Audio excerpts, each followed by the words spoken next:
Hello বন্ধুরা, site MCQ Facebook page এবং YouTube channel থেকে আমি পূর্ণিমা রায় আপনাদেরকে স্বাগতম জানাচ্ছি।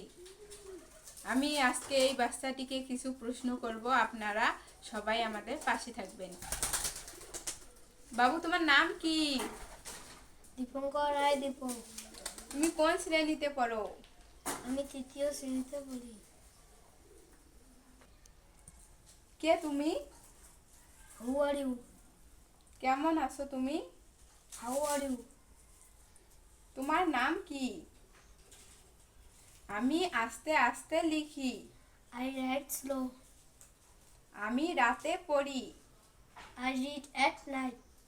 আকাশ নীল। The sky is blue. ফুলটি হয় লাল। The flower is red. গরিবকে ভালোবাসো। Love the poor. কখনো মিথ্যা কথা বলিও না। Never tell a lie. আমি ভাত খাই। I eat rice. আমার কথা শোনো। Listen to me. এখানে এসো। Come here. দীপঙ্কর ভালো ছেলে। Dipankar is a good boy. আপনাদেরকে এই ভিডিওটি দেখার জন্য ধন্যবাদ।